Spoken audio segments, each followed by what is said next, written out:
Alright, so I'm actually about to put the kydex in the oven. I'll show you guys kind of what I'm working with.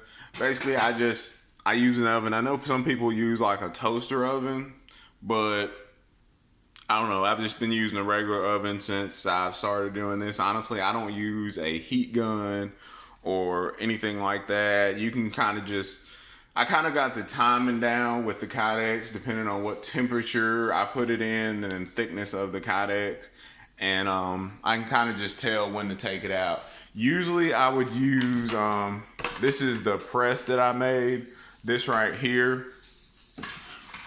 It's just basically, it's an old table I actually got from a place I used to work, and I've just cut it up basically to fit my needs. And then I put the foam basically in between the table, and then I have another heavy piece of wood that I actually put on top. But for this little knife sheath, I'm actually just going to use these two pieces of wood right here. I don't think I need to go through using the whole big press. So I basically just got two pieces of wood that I cut out, and I put two pieces of foam on them. So I'm just going to try the knife pressing with that. And of course, I'll just use my regular old clamps to clamp them in. So let me go ahead and get everything set up, and then we will see where it goes from there. Okay? All right, so a couple things you will need to actually start, besides a press to actually start doing the kydex. I'm moving stuff out the way. I wasn't planning on making this video, so I'm just in my kitchen. So if you guys accidentally see a mess or something in the video, then just know I didn't have this planned out. But a couple things I like to, or you're gonna need is of course some gloves, because you're gonna be handling some hot plastic. I don't even really have to tell you not to touch it with your bare hands, because you're just not gonna be able to. You put plastic in the oven and heat it up, I mean, you're not gonna be able to touch it with your bare hands. So it just goes without saying.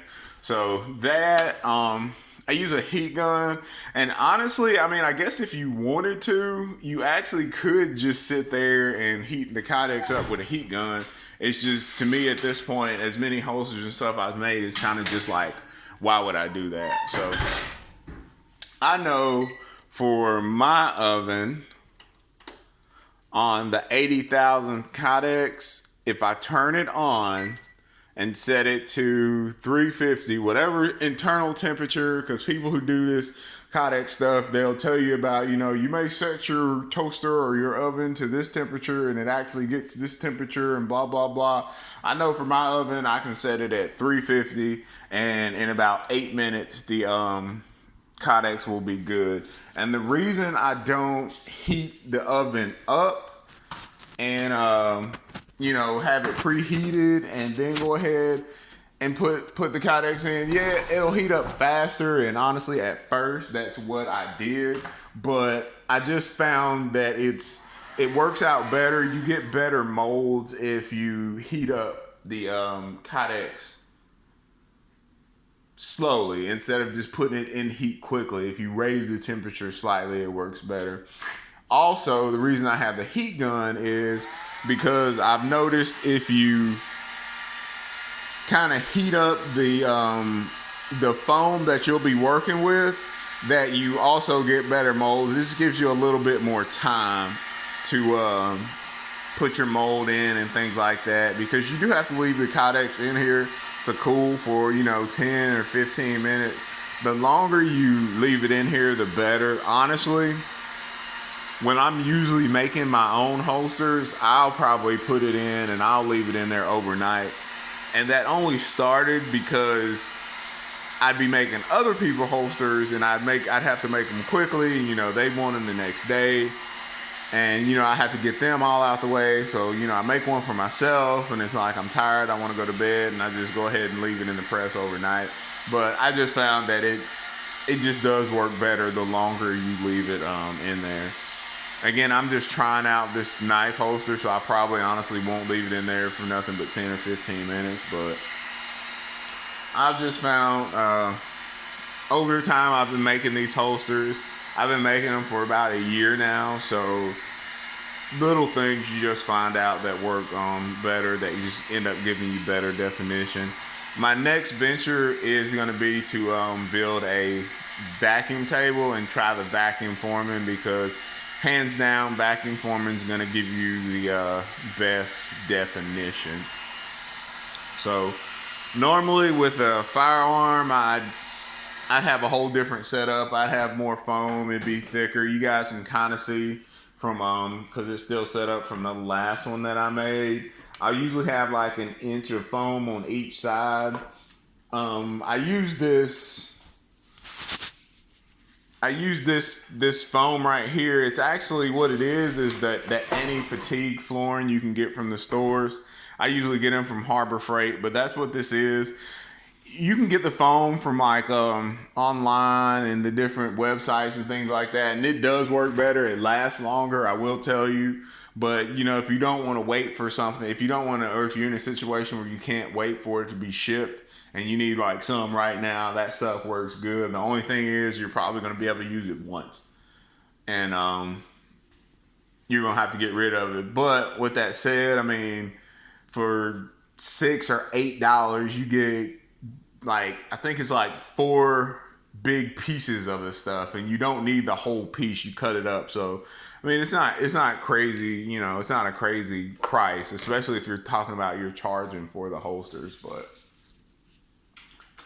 that's what I'm using for this, because that's what I have to use right now. So I'm just gonna keep heating this up. Looks like we got about 5 minutes on the timer. Even though I say that I know how long it's gonna take for this stuff to, for the Kydex to heat up, I still go ahead and, you know, check on it every once in a while, because you can tell, one, you can kind of smell when the Kydex is about to, is to the right temperature, but you can also, you'll also see it. Like if it starts, basically, if the Kydex starts to look any different, like if it starts deforming, definitely if it starts shrinking, then you need to take it out, like the stuff is done. But if it starts to look different, really, it's time to take it out. That's kind of just what I found. Again, you could use a heat gun. I mean, not a heat gun, a thermometer, to actually test, like one of those laser thermometers, to test the temperature of the Kydex to see when it's exactly right. And I mean, I've got one. I bought one because, you know, it was one of them tools. It's kind of like I might as well buy one. I mean, it's cheap, and that's what all the other Kydex makers use to, you know, get the perfect mold or whatever. So why not get one? But I don't know. I got away from it. I don't think I ever used it. I don't even think I ever really got it calibrated right to test the temperature of the Kydex. So I just never really used it. But also the whatever I'm actually pressing, whatever I'm molding, like this knife right here, I actually heat it up as well. I mean, depending on what you're molding, I mean, you're not gonna want to heat it up as much. If it was something super fragile, honestly, if it was something super fragile, I wouldn't really recommend putting it between 2 pieces of wood and mashing it together anyway. But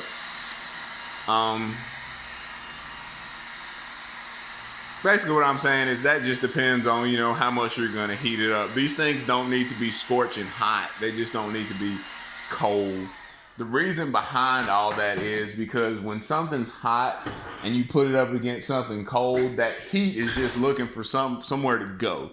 So it's going to go to where something's cold is. So if this is cold and I put some hot Kydex on it, then all the heat's basically just going to, not all of it, but it's just going to more quickly escape into the foam. So I need to put the phone down for a second because I'm doing this with one hand and I'm about to take the Kydex out of the oven. You guys can see it's in there. It's going to be ready. I can actually smell it. It's going to be ready here in a minute. The timer just went off, so I'm actually going to take it out of the oven and I'm gonna need both hands to do it. But you know what? Hold on, I think I can actually make this where you guys can actually watch. So Rocco, actually never put Rocco in his crate, but I had to this time because for some reason, the little trash can that I use over here in the little work area, he's become fascinated with it. I've had Rocco for years, and he doesn't usually mess with the trash can, but for some reason at this point he's messing with the trash can. So